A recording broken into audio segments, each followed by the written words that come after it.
Hare Krishna. Audio video clearer Kamalaji? Yes, Mataji, clearer. Thank you.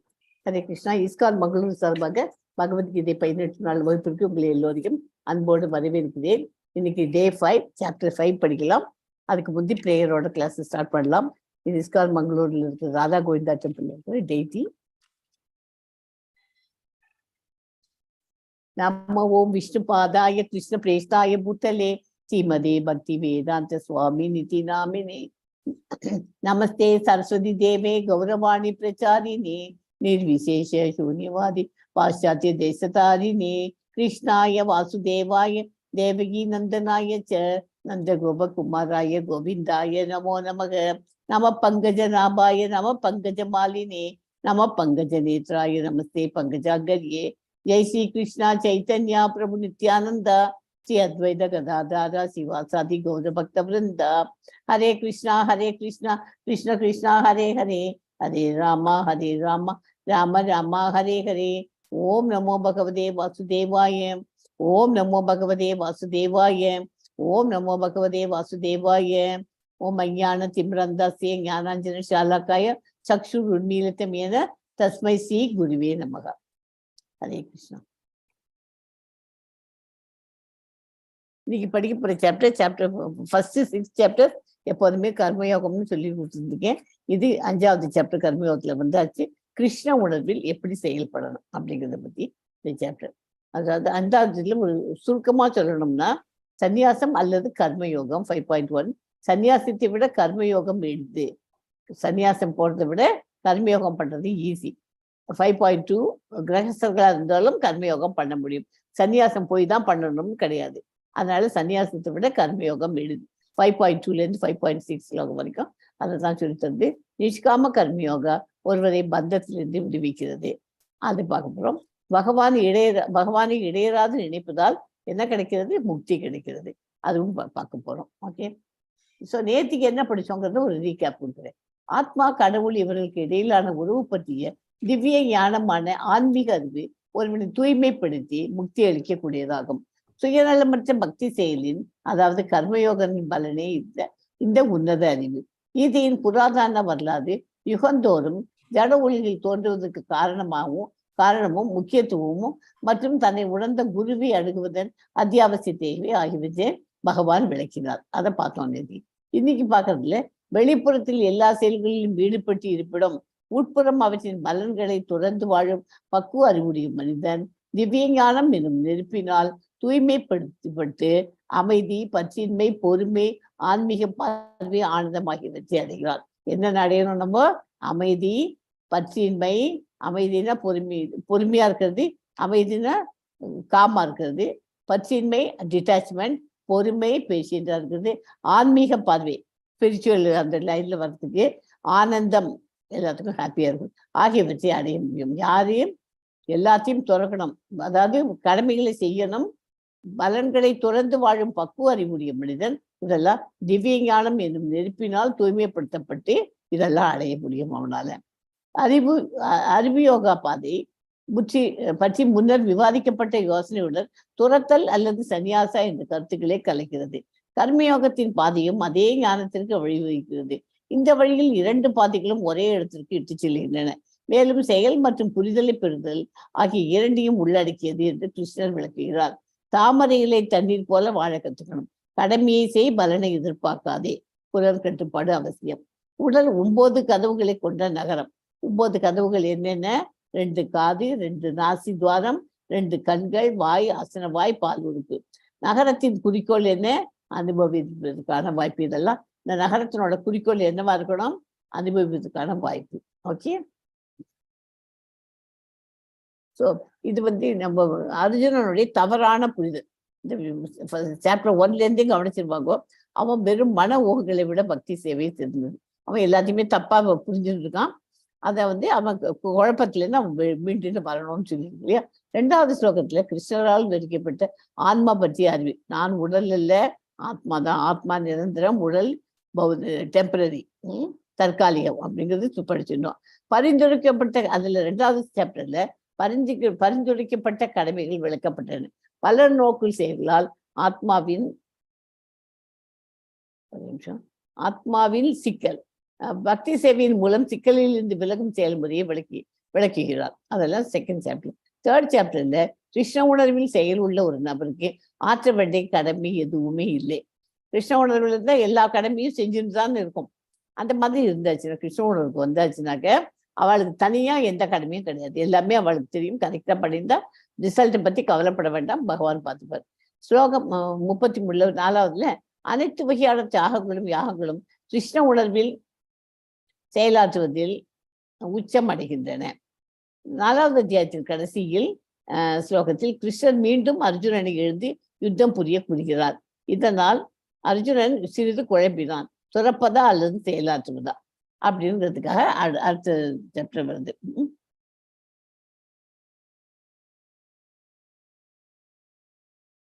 Okay, 5.1 படிங்க கமலாஜி. ஸ்லோகம். S Mataji. ஓம் ஸ்ரீ பரமாத்மனே நமः. அத பஞ்சமோऽध्यायः சந்நியாசயோகः. அர்ஜுன உவாச்ச சந்நியாசம் கர்மணாம் கிருஷ்ண புனர்யோகம் ச சம்சசி யச்ரேய ஏதயோர் ஏகம் தன்மே ப்ரூஹி சுநிஷ்சிதம். அர்ஜுனன் கூறினான், கிருஷ்ணரே, முதலில் செயலை துறக்குவோம், பின்னர் பக்தியுடன் செயலாற்றுவோம் பரிந்துரைத்துள்ளீர். இவை இரண்டில் சிறந்த நன்மை தருவது என்பதை தயவு செய்து எனக்கு தெளிவாக விளக்குவீராக அப்படின்னு அர்ஜுன உவாச்சதான் அர்ஜுனன் கேட்கிறான். கிருஷ்ணரை பார்த்து கேட்கிறான். என்ன சொல்லணும்? முதல்ல செயலை திறந்துருங்கிற, அப்புறம் பக்தியோட செயலாற்று அப்படிங்கிற. இதுல எது நல்லது எனக்கு அது விவரமா டீட்டெயில்டா சொல்லுங்க அப்படின்னு கேட்கிறான். அதுக்கு என்ன சொல்ற பார்க்கலாமா? எது சிறந்தது? கர்ம சந்நியாச யோகமா, கர்ம யோகமா? இந்த மாதிரி காட்டுல எல்லாம் போய் உட்காந்துட்டு கர்ம சந்நியாசம் பண்றதா, இல்லைன்னா இங்க இருந்தபடியே நம்ம கிரகஸ்தர்களா இருக்கணும்னு இல்லை, பேச்சல் இந்துவாகவும் இருந்துட்டு பிரம்மச்சரியாவும் இருக்கிறவெல்லாம் இருக்கா. அவள் இல்லாமல் இந்த மாதிரி புக் டிஸ்ட்ரிபியூஷன், நிறைய டிவோஷனல் சர்வீஸ் எக்கச்சக்கமா இருக்கு இல்லையா? அதுல ஏதாவது ஒண்ணு எடுத்து வச்சிருந்து இப்போ புஸ்தக டிஸ்ட்ரிபியூஷன் பண்ற, இந்த மாதிரி பண்ணிட்டு இது பண்றது நல்லதா அப்படின்னு அதான் கேள்வி. 5.1ல 5.2 படிங்க கமலாஜி. எஸ் மாதாஜி. ஸ்ரீ பகவான் உவாச்ச சந்நியாச கர்மயோகஸ்ய நிஸ்ரேயஸகரா உபௌ தயோஸ்து கர்ம சந்நியாசாத் கர்மயோகோ விசிஷ்யதே. புருஷோத்தமராகி முழுமுதற் கடவுள் பதில் உரைத்தார். செயலை துரைத்தல், பக்தியுடன் செயல்படுதல் இரண்டுமே முக்திக்கு ஏற்றதாகும்.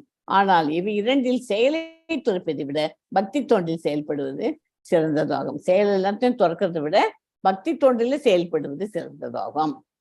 ஸோ எது ஏற்றுன்னு கேட்டான் இல்லையா? டவுட்ல குழப்பத்தை, அவனோட குழப்பத்தை நீக்கிறார். 5.2ல முதல்ல அர்ஜுன வாச்ச, இது பகவான் வாச்ச. புலனகுறிச்சியை தேடும் பலன் நோக்கு செயல்களே பௌதீக பந்தத்திற்கு காரணமாகும். உடல் சௌகரியத்தின் தரத்தை அதிகரிக்கும் நோக்கத்துடன் செய்யக்கூடிய செயல்களில் ஒருவன் ஈடுபட்டிருக்கும் வரை அவன் பல்வேறு வகையான உடல்களை மாற்றுவதும் அதனால் பௌதீக பந்தத்தை நீட்டித்துக் கொள்வதும் உறுதியாகும். கிருஷ்ண உணர்வில் செய்யப்படும் இத்தகு பக்குவமான செயல் மாயாவாத பண்டிகை சார்ந்த சன்னியாசியின் எத்தகைய செயற்கையான துறவியை விட பன்மடங்கு சிறந்ததாகும். ஓகே, 6 விதமான தர்மங்கள் என்னென்ன? விதர்மா, மதச்சார்பின்மை. பரதர்மா, மத கொள்கைகளுக்கு ஒருவர் தகுதியற்றவர். உபதர்மா, மற்றவர்களுக்கு பொருள் உதவி பண்ணணும். சால தர்மா, மதத்தை ஏமாற்றுதல். தர்ம அபாஸ், பாசாங்கு மதம், கொள்கை மதம் சார்புள்ளதாக காணப்படும் ஆனால் உண்மையில் அல்ல. பரோதர்மா, ஆன்மாவின் நித்திய மதம். அப்படி இருக்கு. பல நோக்கு செயல்களின் மேல் உள்ள பற்றினால் நிர்காவின் வீழ்ச்சி. நிர்கான்னு ஒரு மன்னர் இருந்தான் ஒரு காலத்துல. நிர்கான்னு ஒரு மன்னன் இருந்தான். அவன் பல நோக்கு செயல் பற்றால் தானங்கள் மற்றும் யாகங்கள் செய்தான். நிறைய தானங்கள்லாம் கொடுத்தான். பசுமாடெல்லாம் ஒரு அந்தனருக்கு கொடுத்தான். அடுத்த நாளைக்கு வரிசையா ஒவ்வொரு நாளைக்கும் ஒவ்வொரு அந்தனருக்கு கொடுத்துட்டு வரான். முதல் நாளைக்கு கொடுத்த பசுவை தூக்கி அடுத்த நாள் அந்தனருக்கு கொடுத்துட்டான். அதனால அந்த அந்தனருக்கு கோபம் வந்துடுது. அவர் அவனுக்கு இது எடுத்து இப்படி எல்லாம் பண்ணிருக்கு, இந்த அந்தனர் என்கிட்ட குடிச்சுட்டே நான் தர முடியாதுங்கிறார். ஸோ அந்த முதல் நாளைக்கு தான் அது அவருக்கு தான் போய் சேரணும். அது மறுபடியும் நான் அவனுக்கு எவ்வளவு வேணாலும் பணம் தரேன், நீ இருக்காதேன்னு ரெண்டாவது சொல்லி சொல்லி பார்க்குறாரு. 2 பேரையும் இல்லவே முடியாதுன்னு. அவளுக்குள்ள இந்த தானங்கள்லையும் தகராறு வந்து ஒரு தவறு நடந்ததுனால அது 2 பேருமே திருப்தி இல்லை. அதனால அவர் வந்து அவளை சாபம் விட்டுறதுனால அவர் ஒரு பள்ளியா மாறி போயிடுறார். நெடுங்காலம் பள்ளியாக வாழ வேண்டி இருந்தது. அப்போ வந்து அவர் பகவான்கிட்ட கிருஷ்ணர்கிட்ட அவர் பிரியம் உள்ளவர். பகவான் ஸ்ரீ கிருஷ்ணரால் விடுதலை பெற்றார். மன்னன் பலநோக்கு செயல்கள் பயனற்றது என்பதை ஒப்புக்கொண்டார். பக்தி தொண்டு மட்டுமே மங்களகரமான செயல் என்பதை உணர்ந்தார். அவர் கிருஷ்ணர் வந்து இங்க மேலேருந்து கிருஷ்ணர் வந்து அவருக்கு காப்பாற்றுறார். அவர் வந்து பலநோக்கு செயல்கள் சேரிட்டி ஒர்க் நிறைய பண்ணார். இருந்தாலும் பலநோக்கு செயல்களை விட பக்தி தொண்டு மட்டுமே மங்களகரமானது என்பதை அவர் உணர்ந்தார். அதுக்காக தான் இந்த ஸ்டோரி. ஸோ இது இன்னும் டீட்டெயிலாக படிக்கும். இதுக்குள்ள பள்ளியானது ரொம்ப நாளைக்கு வாழ்ந்துட்டு இருக்கு. அது வெளியில வர முடியல. எப்படி வர வைக்கிறதுனா கிருஷ்ணர் வந்தார், வந்து பார்த்துட்டு அதை தொட்டு அது தொட்ட உடனே அது பள்ளி வந்து விழுது. அதுல இருந்து அந்த பள்ளி உருவத்திலிருந்து அது விடுதலை பெற்றெடுத்து. ஸோ இந்த பலநோக்கு செயல்கள் மேல் உள்ள பற்றினால் நிர்காவின் வீழ்ச்சியை எடுத்து. அதனால இதுல இருந்து வந்து பக்தி தொண்டுக்கு வரதுக்கு ஹெல்ப் பண்ணார். ஓகே, துறவு பற்றி சரியான புரிதல். முக்தியடை விரும்பும் நபர்கள் பரமபுருஷ பகவானுடன் தொடர்புடைய பொருட்களை பௌதிகமானவையாக எண்ணி துறக்கிறார்கள். எனவே அவர்களது துறவு முழுமையானது அல்ல என்று கூறப்படுகிறது. பிராபஞ்சிகதையா புத்தியா ஹரி சம்பந்தி வஸ்துன முழுக்ஷுபி பரித்யாகோ வைராகியம் பல்கு கத்தியதே. 5.3 படிங்க கமலாஜி. எஸ் மாதாஜி. ஞேயஸ நித்ய சந்நியாசி யோ நோ த்வேஷ்டி ந காங்க்ஷதி நிர்த்வந்தோ ஹி மகாபாஹோ சுகம் பந்தாத் பிரமுச்யதே. எவன் ஒருவன் தனது செயல்களின் விளைவுகளில் விருப்பு வெறுப்பு அற்றவனோ அவனே நிரந்தரமான சன்னியாசி ஆவான். யாரு சன்னியாசி? பர்மனண்டா சன்னியாசின்னு அவன் எவனை சொல்ல முடியும்? தனது செயல்களின் விளைவுகளில் விருப்பு வெறுப்பு அற்றவன். எந்த காரியத்தை பண்ணாலும் அதுக்கு விருப்பு வெறுப்பு இருக்கக்கூடாது. அவன் தான் நிரந்தர சன்னியாசி. பலம் பொருந்திய புயங்களை உடைய அர்ஜுனா, எல்லா இருமைகளிலிருந்தும் விடுபட்டுள்ள அத்தகையோர் பௌதீக பந்தங்களை எளிதில் வென்றி முழுமையாக முக்தி அடைகிறான். அந்த மாதிரி இருக்கிற சன்னியாசி பௌதீக பந்தங்களை எளிதில் வென்று முழுமையாக முக்தி அடைய முடியும். புலனுகழ்ச்சியை தேடும் பலநோக்கு செயல்களில் பௌதிக பந்தத்திற்கு காரணமாகும் உடல் சௌகரியத்தின் தரத்தை அதிகரிக்கும் நோக்கத்துடன் செய்யக்கூடிய செயல்களில் ஒருவன் ஈடுபட்டிருக்கும் வரை அவன் பல்வேறு வகையான உடல்களை மாற்றுவதும் அதனால் பௌதிக பந்தத்தை நீடித்துக் கொள்வதும் உறுதியாகும்.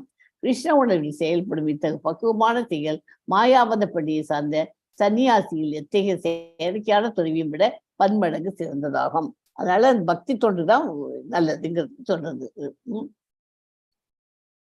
கிருஷ்ண உணர்வில் முழுமையாக உள்ளவன் எப்போதும் சன்னியாசி ஆவான். ஞானம் குணத்திலும் அளவிலும் சரியாக இருப்பதால் அது பக்குவமானதாகும்.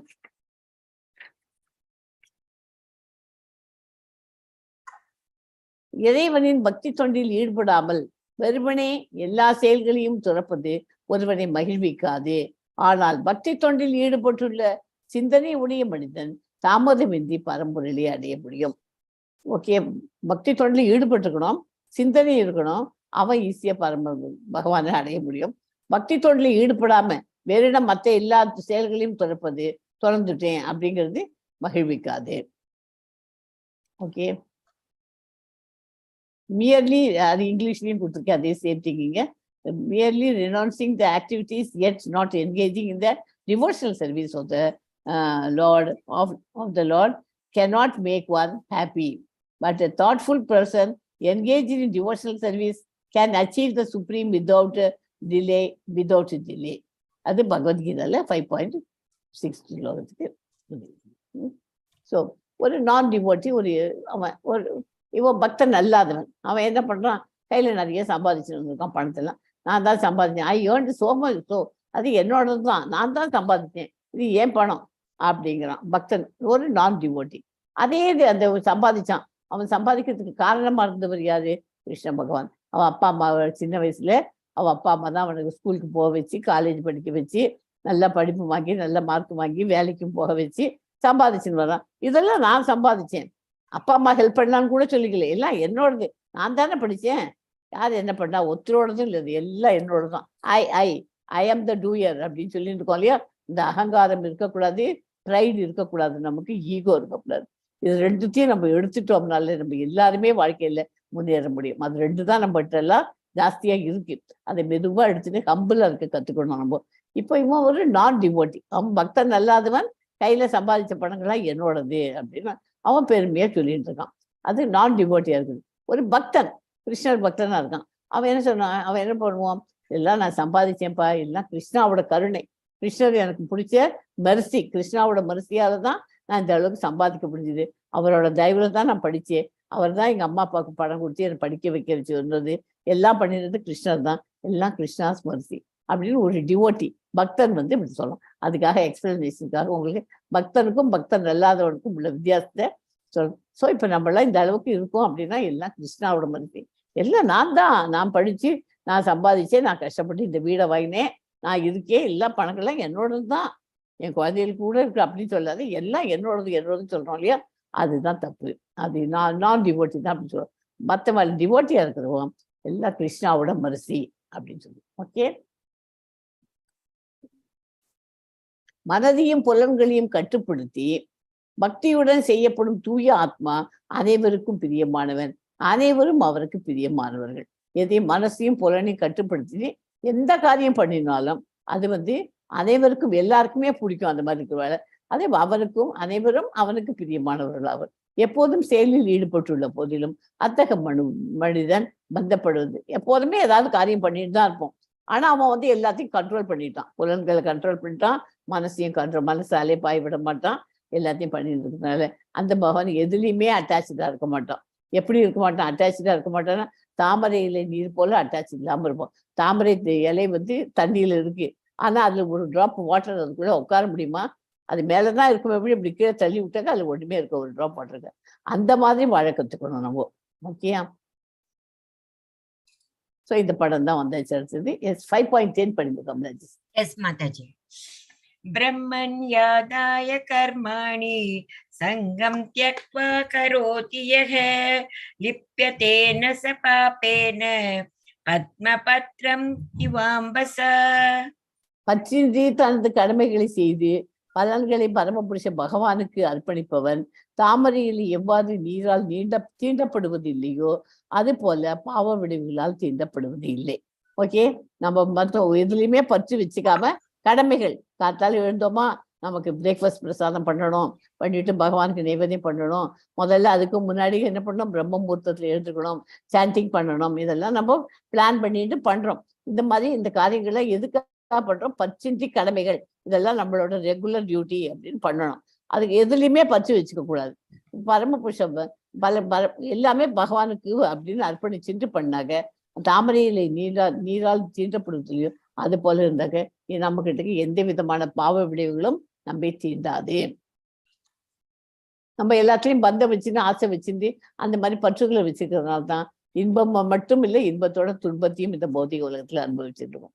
அந்த பற்றுதல்ங்கிறத நம்ம கட் பண்ணிவிட்டோம்னாக்க நமக்கு எல்லாமே நம்ம நல்லதாவே இருக்கும். இந்த உலகத்தில் வாழும் உயிர் வாழி விதிக்கப்பட்ட கடமைகளில் பற்றி பற்றின்றி எவ்வாறு செயலாற்ற முடியும்? எப்படி இந்த மாதிரி உலகத்துல இருக்கும், பௌதிக உலகத்துல எப்படிமா பற்று இல்லாம இருக்க முடியும்? குழந்தையெல்லாம் காத்தால இந்த ஸ்கூலுக்கு அனுப்பினா அதுக்கு பற்று இல்லாம நம்ம எப்படி பண்றது? அதை கடமை நினைச்சுன்னு பண்ணிருக்கோம், இருந்தாலும் பற்று இல்லாம எவ்வாறு செயலாற்ற முடியும்னு கேள்வி கேட்கிறோம். அந்த கேள்வி கேட்டாக்க அதுக்கு என்ன பதில் கிடைக்கும்? பற்றுதலை தொடர்ந்த யோகிகள் தூய்மை அடைய வேண்டும் என்ற ஒரே நோக்கத்துடன் உடல், மனம், புத்தி மற்றும் புலன்களால் கூட செயல்படுகின்றார்கள். ஓகே. இந்த 5.10 ஸ்லோகத்துல இந்த ஸ்லோகத்துல பிரம்மன் ஒரு வார்த்தை வருது இல்லையா? பிரம்மணி அப்படின்னாக்க கிருஷ்ண உணர்வில் இருந்து பொருள். முக்குணங்களில் மொத்த கலவை பிரதான என்று அழைக்கப்படுகிறது. முக்குணங்களின் மொத்த கலவை தான் பிரதான என்று அழைக்கப்படுகிறது. இவ்வுலகில் இருப்பவை அனைத்தும் பிரம்மனின் புற தோற்றங்களே என்று குறிப்பிடப்படுகிறது. மேலும் விளைவுகள் வெவ்வேறு விதத்தில் தோன்றியுள்ள போதிலும் அவை காரணத்தில் இருந்து வேறுபடாதவை பரபிரம்மனான கிருஷ்ணருடன் தொடர்புடையது என்றும் அதனால் அனைத்தும் அவருக்கு மட்டுமே சொந்தமானவை என்றும் ஈஷோபனிஷத்தில் கூறப்பட்டுள்ளது. நீரிலேயே இருந்தாலும் தாமரையிலே நனையாமல் இருப்பது போல கிருஷ்ண உணர்வில் ஈடுபடுத்தப்படும் உடலும் பாவ விடுதலில் களங்கத்திற்கு அப்பாற்பட்டவையாகும். அதெல்லாம் இதுல அதை ஒண்ணுமே பண்ண முடியாது. ஓகே,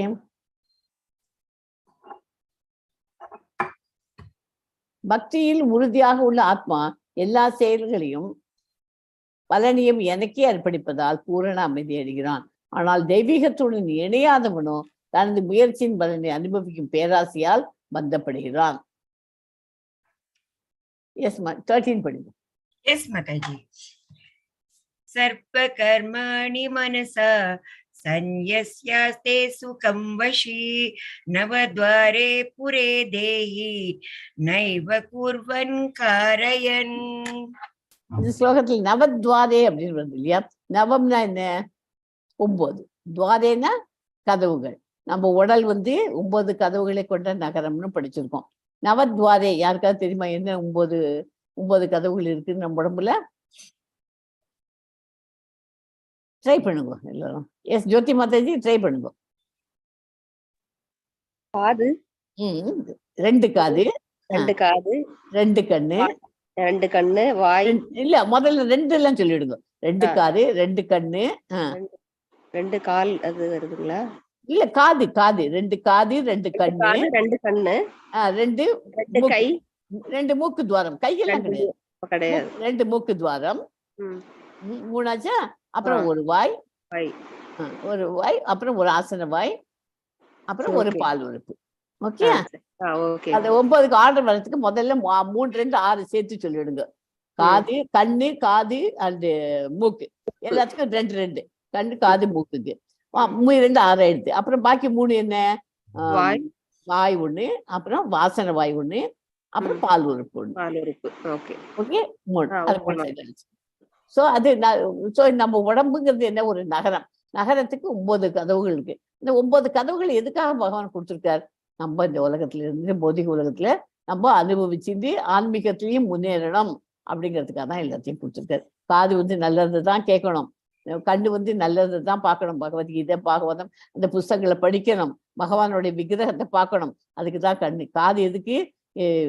இதெல்லாம் பகவத்கீதை பாகவதம் சொல்லி தரவங்கள்ட்ட உட்காந்து யாராவது சொல்லி காது கொடுத்து கேட்கணும். கண்ணு பார்க்கணும். அதே மாதிரி கண்ணு. மூக்கு சுவாசிக்கணும். மூக்கு எதை வச்சு இதுங்கணும்? பகவானுக்கு பண்ற நைவேத்தியம் பண்றோம் இல்லையா, அவர்களுக்கு பண்ற சாப்பாடை பகவானுக்கு பிரசாதமா எடுத்துட்டு அதை மோந்து பார்த்து அதை முகரலாம். அல்லது வாசனை உள்ள பூக்கள், அது பகவானுக்கு அர்ப்பணிச்ச பூக்களை அதையும் மோந்து பார்த்து பார்க்கலாம். அதுக்காக தான் அந்த மூக்கம் இருக்கு. வாய் நல்லதுதான் பேசணும், நல்லதுதான் மற்றவங்களுக்கு சொல்லி தரணும், கெட்ட வார்த்தை வாயில வரக்கூடாது, அதுக்குதான் வாய். அதே மாதிரி எல்லாமே ஆசன வாய் எதுக்கு? அன்னைக்கு அந்த வேண்டாத கழிவுகளை வெளியேற்றத்துக்கு தான் அதுவும் கொடுத்துருக்கு. பால் உறுப்பு எதுக்கு? குடும்பத்தை விருத்தி பண்றதுக்காக, அது நியாயமான கரெக்ட் வழியில கண்ட்ரோல் இதில் பண்றதுக்கு தான் அந்த உறுப்பும் கொடுத்துருக்கு. அதுவும் எல்லாத்துக்கும் மனசு அலைப்பாய விடுறவங்களுக்கு எல்லாம் அது அவங்க பண்றதுலாம் தப்பு. நியாயமா பண்றவங்களுக்கு மட்டும் ஹஸ்பண்ட் ஒய்ஃப் அவங்க பண்ற யூஸ் பண்றது மாத்திரம் கரெக்ட். ஓகே, அதனால இந்த நவத்வாரைக்கு இந்த எக்ஸ்பிளனேஷன் இந்த ஸ்லோகம் ரொம்ப இம்பார்ட்டன்ட் ஸ்லோகம் இது. அனைவரிடமும் அன்பானவர், வயிற்றுக்கு உணவளிப்பதால் அனைத்து உடல் அங்கங்களும் சக்தி பெறுகிறது, பாவம் தீண்டுவதில்லை, தாமரையிலே தண்ணீர் போல் சுய ஆசைகளே இல்லாமல் கிருஷ்ணரின் ஆசைக்காகவே செயல்படுவதால் பந்தப்படுவதில்லை, ஒரு பலனை எதிர்பார்க்காதால் தூய அமைதி அடைகிறார். கர்மயோகத்தினால் அடையும் பலன்கள் இதெல்லாம். இப்ப இது 5 வயசு குழந்தை அபயச்சரண் யாரு? சீலா பிரபுபாதா. அவர் 5 வயசுல இருக்கச்சியே மரத்துல அப்பாட்டு கேட்டு ரதம் வாங்கி ஜெகநாத் பூரி ஜெகநாத்ல அதை ஜெயதியை வச்சு யாத்திரை பண்ணார். அக்கம் பக்கத்துல ஃப்ரெண்ட்ஸ் எல்லாம் இதெல்லாம் சின்ன வயசுல இருந்தே நமக்கு வரணும். இந்த மாதிரி அது வரலையா நம்மளாம் இப்ப லேட்டா தான் கத்துக்கிறோம் அப்படின்னாக்கா அதுவும் தப்பு இல்லை. கத்துக்கிறதுக்கு வயசுக்கு ஒன்றும் ஒரு இதுவே கிடையாது, தடையாக இருக்காது. ஓகே, ஸோ நமக்கு இது நாளும் தெரிஞ்சிருக்கணும். ஏபிசிடி கடமையை செய் அப்படின்னா ஏபிசிடி இருக்கணும். அசோசியேஷன் ஆஃப் டிவோட்டீஸ், நம்மளை சுற்றி எப்போதுமே பக்தர்களின் சங்கம். இப்போ பகவத்கீதை படிக்கிறோம், நம்ம ஒரு 10 பேர் தான் இருக்கோம். 10 பேர் உட்காந்துட்டு நம்ம பாடம் படிச்சுட்டு இருக்கோம் இல்லையா? இந்த பாடம் 10 பேர் இருக்கிறச்சே அவளோட சங்கத்துல இப்போ எனக்கு தெரிஞ்சது உங்களுக்கு சொல்லி தெரியுமே, எனக்கு சிலது எல்லாமே எனக்கு இப்படி தெரிய முடியும், எனக்கு கொஞ்சம் தெரியும், உங்கள்ட்ட இருந்து நான் கொஞ்சம் கற்றுக்க முடியும். இந்த மாதிரி பக்தர்கள் சங்கம் இருந்துன்னு வச்சுங்களேன், நம்ம வந்து அந்த நம்ம டிவோஷனல் சர்வீஸ்ல நம்ம எலிவேட் ஆக முடியும். பகவத்கீதா சிட்டிஸ் அந்த புஸ்தகத்தை படிக்கணும்.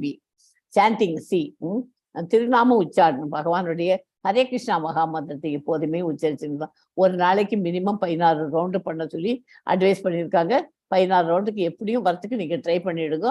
இப்போ மினிமம் 2 ரவுண்டு பண்றதுக்கு பண்ணாதான் நம்ம லெவல் 2க்கு போக முடியும். அதனால 2 ரவுண்ட்ஸ் சேண்ட் பண்ணுறதுக்கு ரெகுலராக ஆரம்பிச்சிருந்தோம் மினிமம். ஓகே, சாண்டிங்கிறது திருநாம உச்சாரணம். டயட் பிரசாதம், டயட்டுங்கிறது என்ன சாப்பாடு சாப்பிடணும், ஒரு நாளைக்கு ஒரு பிரேக்ஃபாஸ்ட் பிரசாதம், ஒரு லஞ்ச் பிரசாதம், ஒரு டின்னர் பிரசாதம். நம்ம வீட்டில் நம்ம பண்ணிட்டு 3 மணி நேரத்துக்கு முன்னாடி தான் பண்ணிட்டு அதுக்குள்ள சாப்பிடணும். அதை வச்சுட்டு நாள் கணக்காக வச்சுட்டுலாம் சாப்பிடக்கூடாது. அதெல்லாம் வந்து பாவத்தை உண்பதற்கு ஈக்குவல். அதனால அன்னன்னைக்கு பண்ணி பகவானுக்கு பிரசாதமா படைச்சிட்டு அதை சாப்பிட்றது தான் பிரசாதம், இன்னும் டயட் அது. ஸோ இந்த கடமைச்சு ABCD இந்த 4 ஞாபகம் வச்சுங்கோ. ஓகே, உயிர்வாழின் உடலில் உள்ள 9 வாயில்கள் என்ன? எஸ்மா உமா மாதாஜி சொல்லுங்க.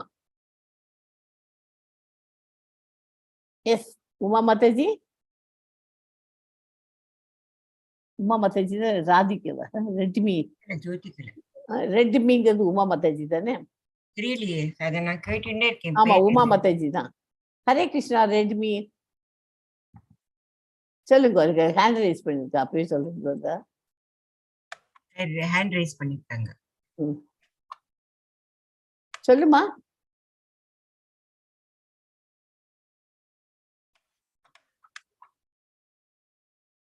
ஓகே, 9 வாயில்கள் என்ன? யாராவது சொல்றீங்களா? இப்ப சொல்லி கொடுத்ததுதான். எஸ் ஹேமச்சந்திர பிரபுஜி சொல்லுங்க. ஜோதி மாதாஜிக்கு தெரிஞ்சிச்சு இப்போ. எனக்கு தெரிஞ்சிச்சு. ஆமா, நல்லா தெரிஞ்சிச்சு. எனக்கு தெரியும், உங்களுக்கு தெரிஞ்சிச்சு. நான் தான் உங்களுக்கு கேட்கல. சரி, நீங்களே சொல்லிடுங்க ஜோதி மாதாஜி, நீங்களே சொல்லுங்க. 2 காது, 2 கண்ணு, 2 மூக்கு துவாரங்கள், ஒரு வாய், ஒரு ஆசன வாய், ஒரு பால் உறுப்பு. Okay, very good. இருப்பினும் அஞ்ஞானத்தை அழிக்கும் ஞானத்தால் ஒருவன் தெளிவடையும் போது பகல் நேரத்தில் சூரியன் எல்லாவற்றையும் வெளிச்சப்படுத்துவதை போல அவனது ஞானம் எல்லாவற்றையும் வெளிச்சப்படுத்துகின்றது.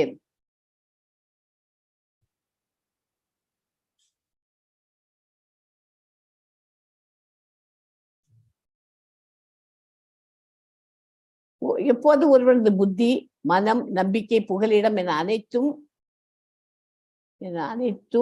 பலத்தில் நிலைநிறுத்தப்படுகிறதோ அப்போது பூரண ஞானத்தினால் அவன் தனது கலங்கங்களிலிருந்து முற்றிலும் தூய்மை அடைந்து விடுதலை பாதையில் நேராக முன்னேறுகிறான். புத்தி, மனம், நம்பிக்கை இதெல்லாம் பகவானுக்கு அப்படி ஃபுல் கான்சன்ட்ரேஷன் பகவான்கிட்ட வச்சு பலத்துல நிலைப்படுத்தப்படுகிறதோ அப்பதான் நமக்கு வந்து தூய்மை அடைய முடியும். எஸ்மா 5.18 படிங்க. எஸ் மாதாஜி. विद्या विनय संपन्ने ब्राह्मणे गविहस्तिनि शुनि चैव श्वपाके च पंडिता समदर्शिनः. ஒரு நிமிஷம். ஓகே, இந்த ஸ்லோகம் ரொம்ப இம்பார்ட்டன்ட் ஸ்லோகம். ரொம்ப இம்பார்ட்டன்ட் ஸ்லோகம். 15th சாப்டர்ல வித்யா வினய சம்பன்னே பிராமணே கவி ஹஸ்தினி சூனி சைவ ஸ்வபாகே ச பண்டிதாக சமதர்ஷினக. என்ன அப்படின்னு அர்த்தம்? வித்யா அப்படின்னா கல்வி, வினய அடக்கம், சம்பன்னே முழுதும் அடங்கிய, பிராமணே பிராமணனில், கவி பசுவில், ஹஸ்தினி யானையில், சூனி நாயில். கவினா பசு, ஹஸ்தினா யானை, சூனினா நாய், ச கூட, ஏவ நிச்சயமாக, சிவபாக்கே நாயை தின்பவன் கீழ்ஜாதி, ச முறையே, பண்டிதா பண்டிதர்கள், சமதர்ஷின சமநோக்கி காண்கிறார்கள். ஓகே, இந்த ஸ்லோகம் ரொம்ப இம்பார்ட்டன்ட் ஸ்லோகம். அடக்கமுள்ள பண்டிதர்கள் தங்களது உண்மையான ஞானத்தின் வாயிலாக கற்றறிந்த தன்னடக்கமுள்ள பிராமணர், பசு, யானை, நாய், நாயை தின்பவன் என அனைவரையும் சமநோக்கில் காண்கிறான். சமதர்ஷின எதுக்காக அவன் சமநோக்கில் பார்க்கறான்? அடக்கமுள்ள பண்டிதர்கள்லாம் யானையும் ஒரே மாதிரி தான் பார்ப்போம், அதுக்கும் ஒரு மதிப்பு கொடுத்து பார்த்துட்டு இருப்போம். நாய் வந்தா நாய்க்கும் இப்படி பார்ப்போம். ஏன் பாப்போம் யாருக்கா தெரியுமா? இது வரைக்கும் படிச்சதுல இருந்து தான் பாயிண்ட் உள்ளது. எஸ், எல்லாரோட இதயத்திலும் என்ன இருக்கிறான்னு சொல்லி கொடுத்துருக்கேன் உங்களுக்கு. ஆத்மா இருக்கிறது. ஆத்மா, எஸ், ரெடி. சொல்லுங்கம்மா உமா மாதாஜி, சொல்லுங்க. ஹரே கிருஷ்ணா. நெட்டு இல்லையா உங்களுக்கு? சரியா? ஓகே. அது எப்படி சம்பந்த தரிசனமா பார்க்கறேன்னா, எல்லாருடைய இதயத்திலும் ஆத்மா இருக்கிறது.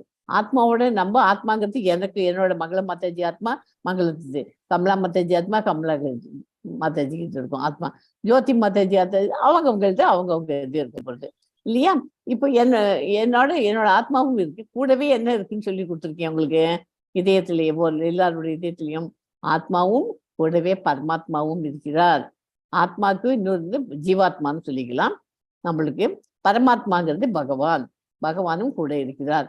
எங்க டீம் இருக்கிறார், உங்கள் டீம் இருக்கிறார். அதான் தமிழ்ல எப்படி சொல்லுவோம், தூணிலும் இருக்கிறார் துரும்பிலும் இருக்கிறார் சொல்லுவோம். அதனால எங்க வேணாலும் இருப்பவர், நம்ம இதயத்திலையும் இருக்கிறார்.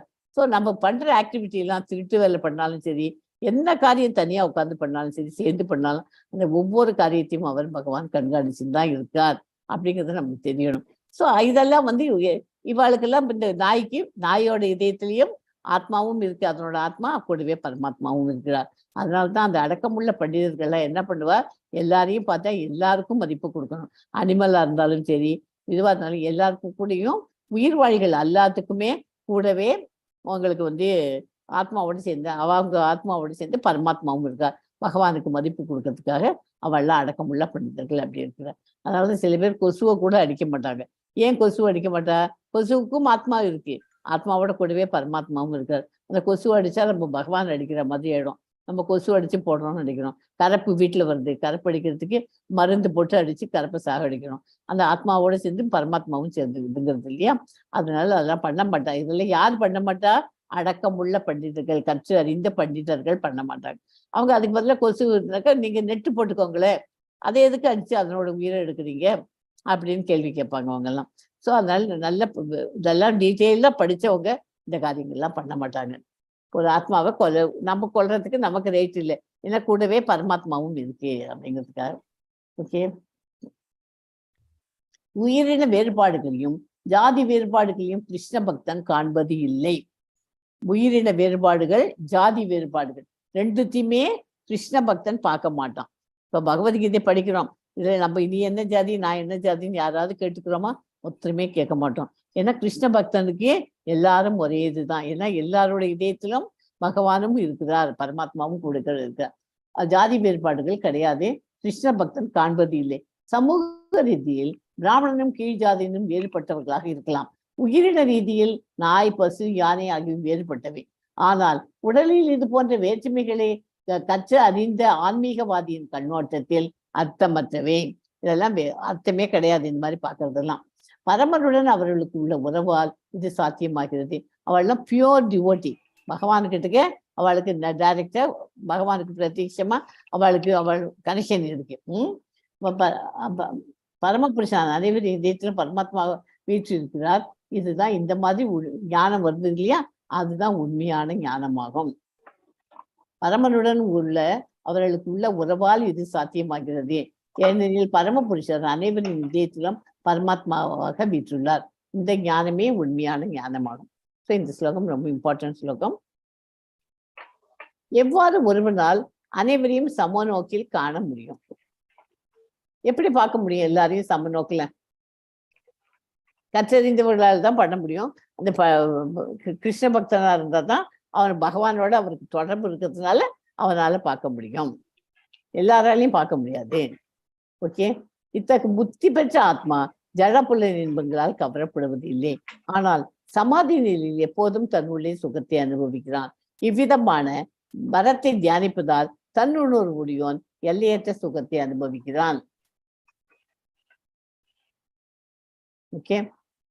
இந்த பக்கத்துல இருக்கிற படத்துல அங்க உட்கார்ந்துருக்காரு இல்லையா, அவர் யாரு?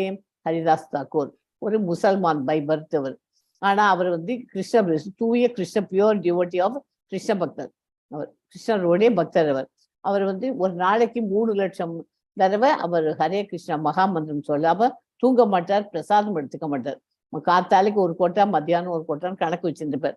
அந்த கோட்டாவை முடிக்கலைன்னா அவர் சாப்பிட மாட்டார், தூங்க மாட்டார், ஒன்றும் பண்ண மாட்டார்.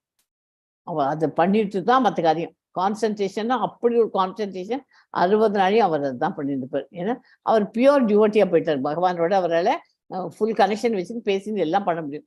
அவரை எப்படியாவது திசை திருப்பணும் அப்படின்னு ஒரு தாசி, ஒரு வேசி அவளை மயக்கி பார்க்கணும்னு பார்க்குறான். மயக்கி பார்த்தா ஒரு நாள் வந்தா, 2 நாள் வந்தா, அவர் எப்படி பார்த்துட்டு அவளை ஏறெடுத்தே பார்க்கல. அவளை எப்படி பார்த்துட்டு அவளை பேசாம ஒண்ணு கண்டுக்காத அவர் மாட்டுக்கு இருந்தார். ஏன்னா அவர் தான் பியூர் டிவோட்டி ஆயிட்டாரு. அவருக்கு இதெல்லாம் எல்லாரையுமே அப்படியே பார்த்துட்டு அனுப்பிச்சு விட்டு சாப்பிடுது. அப்புறம் 3 நாளைக்கு அப்புறமா 4வது நாளைக்கு அவ என்ன பண்ண, அந்த தேசிங்கிறவும் அவ உட்காந்து ஹரே கிருஷ்ணா மகாமந்திரம் சொல்ல வை. அவ ஆன்மீகத்துல அவ நாட்டம் அவளோட மெட்டீரியல் இதெல்லாம் எல்லாத்தையும் விட்டுட்டு அவ வந்துட்டான். ஸோ அந்த மாதிரி நம்ம ஒரு பியூர் டிவோட்டியா ஆகணும். ஓகேயா? இந்த படம் அதுக்கு தான் இருக்கு. ஸோ ஹரிதாஸ் தாக்கூர் இடைவிடாத கிருஷ்ண ஜப மகிமையால் ஒரு வேசியா ஸ்ரீயை திருத்தி கிருஷ்ண பக்தி மார்க்கத்தில் மனதை திருப்பினார். புரியுதா? அவர் எப்படி அவர் எப்போதுமே துளசி மடத்தை கிட்ட உட்கார்ந்துட்டு ஃபுல் கான்சன்ட்ரேஷனோட தான் அதை பண்ணுவார். வேசியா ஸ்ரீயை கூட மனசை மாற்றி விட்டுட்டார் அவர். ஜடப்புலன் இன்பத்திற்கான சுவையை முற்றிலும் இழப்பதற்கான தேவை என்ன? எதுக்காக முழுசும் அதை மெட்டீரியல் வேர்ல்ட்ல எல்லாத்தையும் இழக்கணும்னு சொல்றோம்? பகவான் அப்பதான் நம்ம அடைய முடியும். உயிர் வாழியை பிடிக்கும் பௌதிக புலன்களின் உந்துதல்கள் யாவை? அதுவும் இப்ப சொல்லித்தரேன். ஜடப்புலனின் தொடர்பினால் வரும் இன்பம் துன்பங்களுக்கு காரணமாக இருப்பதால் அறிவுடையோன் அதில் பங்கு கொள்வதில்லை. குந்தியின் மகனே, இத்தகைய இன்பங்களுக்கும் ஆரம்பமும் முடிவும் இருப்பதால் அறிவுடையோன் இவற்றால் மகிழ்ச்சி அடைவது இல்லை. பௌதிக புலன்களின் தொடர்பால் உண்டாகும் பௌதிக புலன் இன்பங்கள் தற்காலிகமானதாகும். ஏனெனில் உடலே தற்காலிகமானது.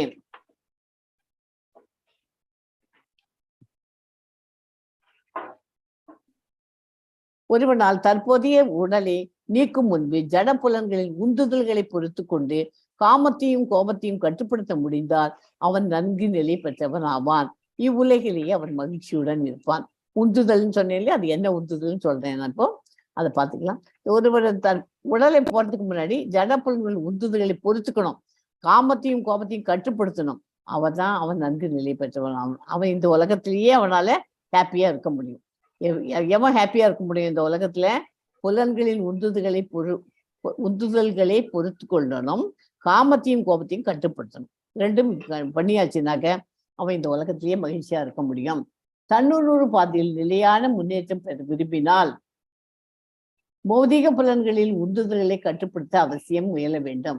பேச்சின் உந்துதல், என்னென்ன உந்துதல் சொன்னேன் இல்லையா, இப்ப சொல்றேன்னு கேட்டுக்குவோம். பேச்சின் உந்துதல், கோபத்தின் உந்துதல், மனதின் உந்துதல், வயிற்றின் உந்துதல், பால் உறுப்பின் உந்துதல், நாக்கில் உந்துதல் என பல்வேறு உந்துதல்கள் உள்ளன.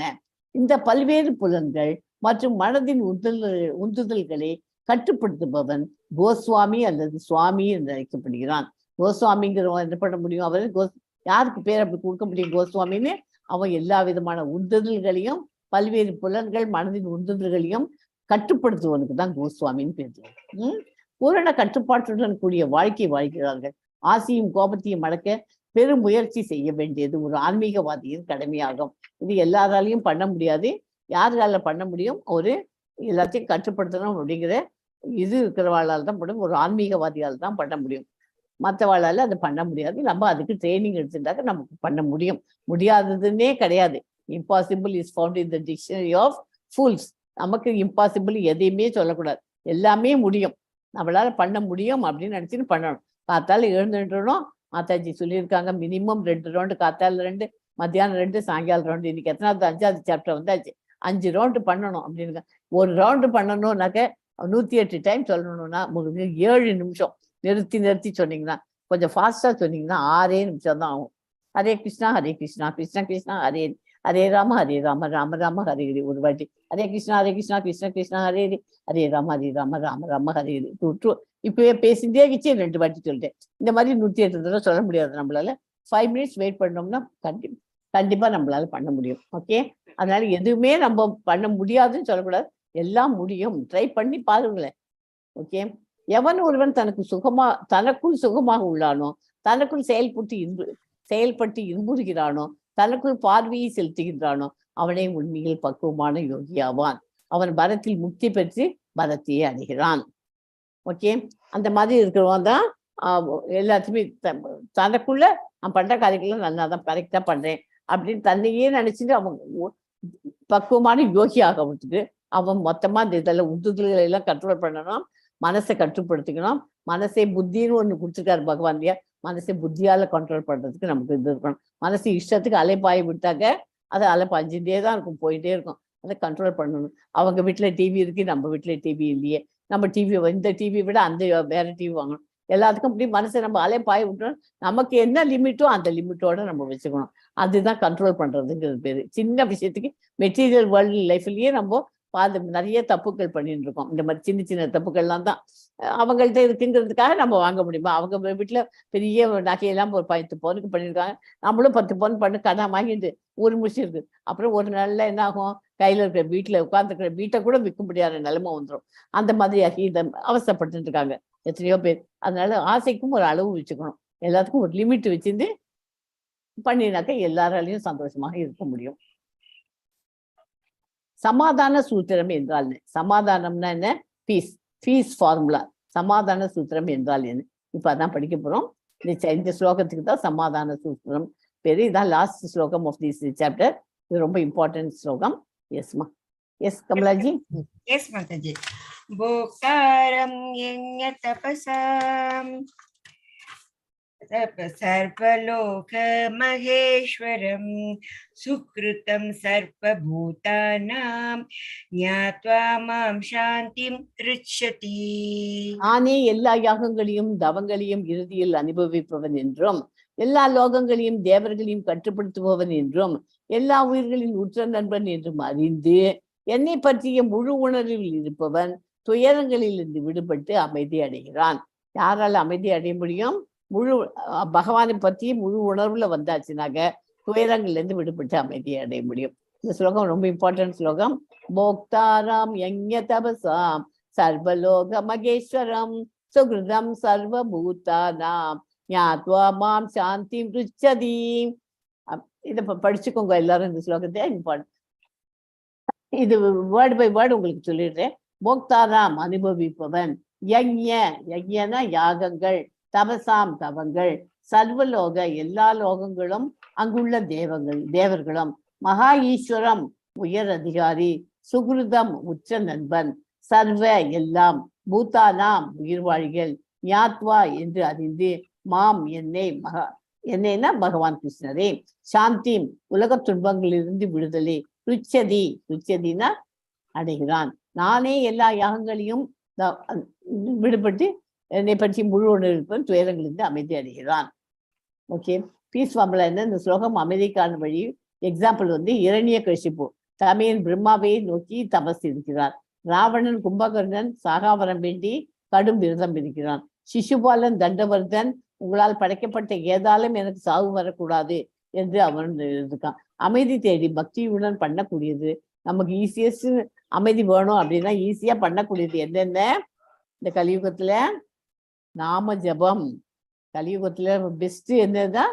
நாம ஜபம். ஒரு விதமான இதுவும் பண்ண வேண்டாம், கோயிலுக்கு போக வேண்டாம், எக்ஸ்பென்சிவ் யாகங்கள்லாம் பண்ண வேண்டாம். வீட்டுல உட்கார்ந்தபடியே நம்ம 108 மாலை, 108 ரவுண்ட்ஸ், இது 108 டைம்ஸ் ஒரு மாலை, அந்த மாதிரி 16 மாலை வீட்டுல உட்கார்ந்தே பண்ணலாம். ஓகே, என்னென்ன பண்ணோம்? நாம ஜபம். நம்ம என்ன சாப்பிட்டாலும் பண்ணினாலும் அதை உடனே சாப்பிட்றதுக்கு முந்தி பகவானுக்கு நைவேத்தியம் பண்ணிட்டு சாப்பிடணும்.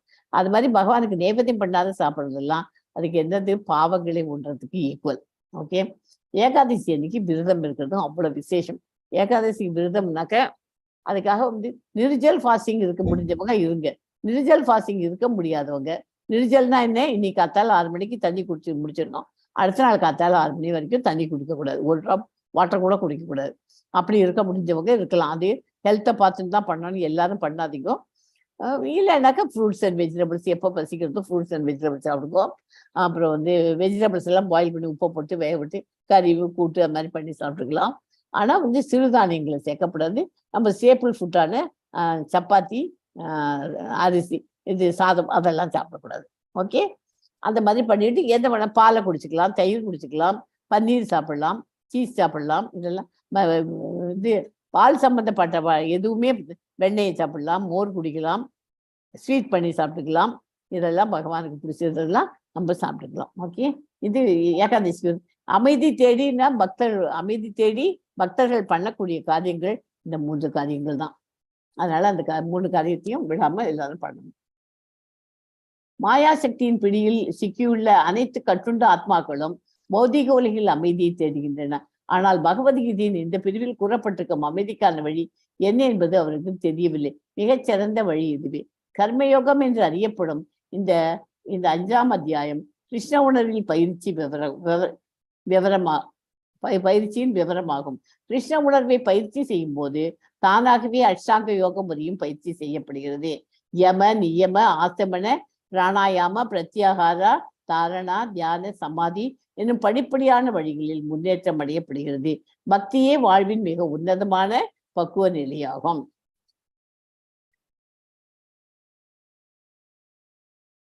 ஸோ இதோட இந்த சாப்டர் முடிஞ்சு போச்சு. சன்னியாச அல்லது கர்மயோகா. கர்மயோகான்னா அதை விட சன்னியாச யோகா எது அப்படிங்கிறது, நிஷ்காம கர்மா, அடிமைத்தனத்திலிருந்து விடுவிக்கிறது, உன்னதமான கவனம் செலுத்துவது. பகவானுக்கு பீஸ் ஃபார்முலா சொல்லி கொடுத்தாச்சு. நம்ம எல்லாரும் இதுவா இருக்கணும்னா 3 ஃபாலோ பண்ணணும். நாம ஜபம் சொல்லணும். நம்ம சாப்பிட்ற சாப்பாடை பகவானுக்கு படைச்சிட்டு பிரசாதமா சாப்பிடணும். 3வது நாம ஜபம் இது. அப்புறம் 3வது ஏகாதசி அப்போ விரதம் இருக்கணும். ஓகே, ஹரே கிருஷ்ணா. இந்த இதை ஒரு நிமிஷம், முன்னாடி ஒரு கதை இருக்காது ப்ளீஸ்.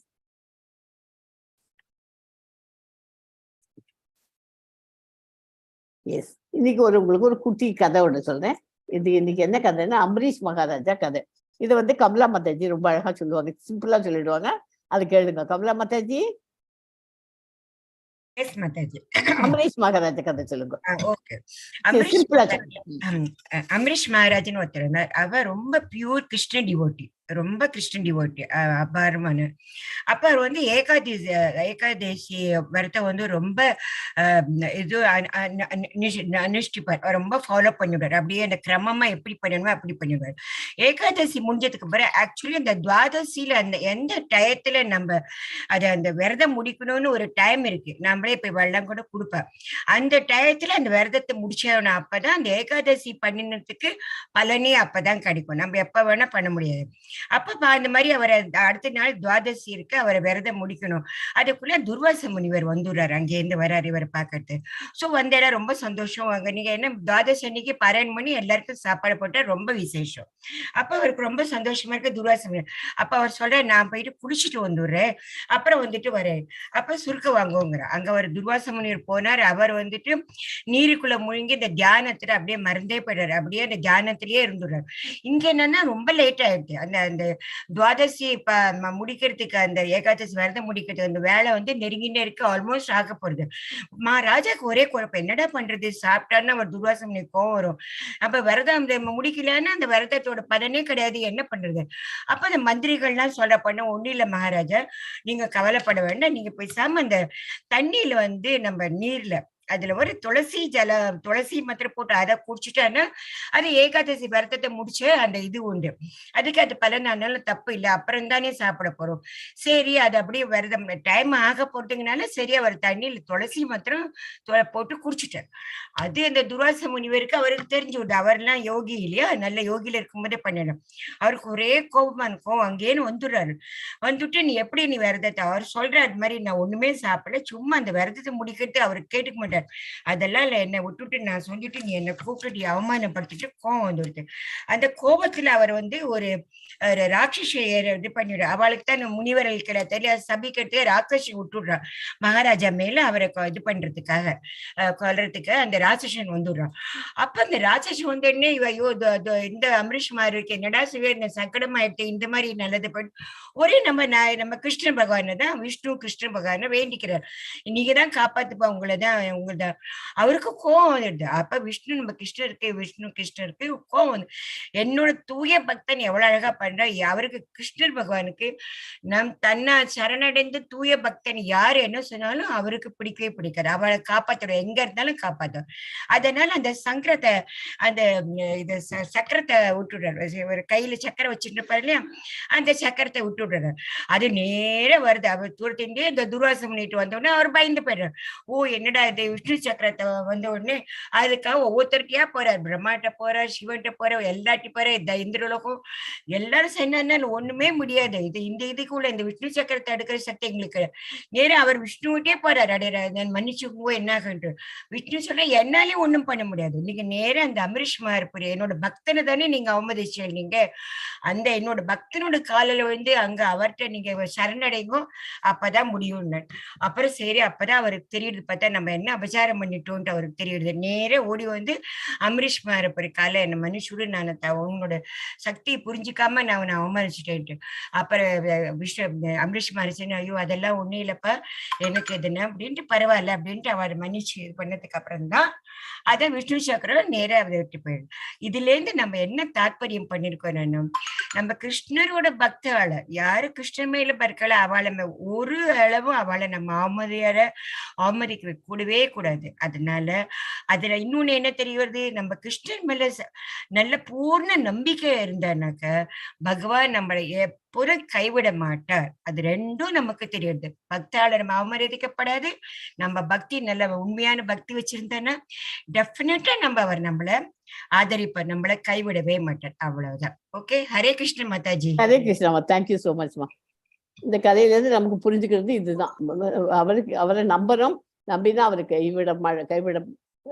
நம்பின பக்தர்களை அவர் கைவிடவே மாட்டார் அப்படிங்கிறது நமக்கு புரிஞ்சாச்சு. ஓகேயா? அதனால இது எதுக்குன்னா, இது உங்களுக்கு இந்த 3 பாயிண்ட் சொன்னேன் நான் இல்லையா? அவருடைய பீஸ் ஃபார்முலா சொன்னது, சமாதானம் சொல்லிட்டு 3 பேர் ஒரு பக்தனாலும் நாம ஜபம் சொல்லணும், சமைச்ச சாப்பாடை பிரசாதமா பண்ணி சாப்பிடணும், ஏகாதசிக்கு விரதம் இருக்கணும். ஏகாதசிக்கு விரதம் இருந்துட்டு துவாதசி அன்னைக்கு அந்த விரதத்தை பிரேக் பண்ணணும். அது பிரேக் பண்றதுக்கு ஒரு குறிப்பிட்ட டைம் இருக்கும். அந்த டயத்துல தான் பிரேக் பண்ணணும். அந்த டயத்துல பிரேக் பண்ண முடியலையேன்னு தான் அமரீஷ் மகாராஜா துளசியில தண்ணியில துளசி இலையை போட்டுட்டு குடிச்சுடுறாரு. அதை குடிச்சது தப்புன்னு அவர் நினைச்சிட்டு அவர் கோபப்பட்டு அவர் சாப்பம் திங்க ஆரம்பிச்சுட்டார். அது அப்படியாதான் கதை சொன்னாங்க மாதாஜி இப்போ. ஸோ இதனால இது 3 இம்பார்ட்டன்ட்ங்கிறதுக்கு தான் இந்த ஸ்டோரி இன்னைக்கு. ஹரே கிருஷ்ணா. நான் இந்த ஸ்லோகம் சொல்றேன், எல்லாரையும் கூடவே ஹரே கிருஷ்ணா மகாமந்திரம் சொல்லுங்க. வாஞ்சா கல்பத ரூபஸ்யச்ச கிருபா சிந்துபியோ ஏவச்ச பதிதா நாம் பாவனேபியோ வைஷ்ணவேபியோ நமோ நமக. ஹரே கிருஷ்ணா ஹரே கிருஷ்ணா ஹரே கிருஷ்ணா ஹரே கிருஷ்ணா கிருஷ்ண கிருஷ்ணா ஹரே ஹரே ஹரே ராம ஹரே ராம ராம ராம ஹரே ஹரே ஹரே கிருஷ்ணா கிருஷ்ண கிருஷ்ணா ஹரே ஹரே ஹரே ராம ராம ராம ஹரே ஹரே. எஸ் மா கமலாஜி. எஸ் மாதாஜி.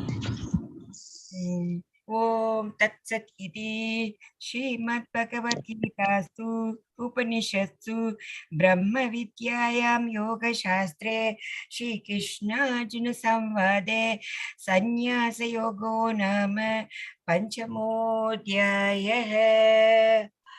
अस्मिन् परात्मन् अनुपात्मकल्पे त्वमित्तमुत्तापिरपत्नयोनि अनन्दभूमा मम रोगराशिं निरुन्दिवादालय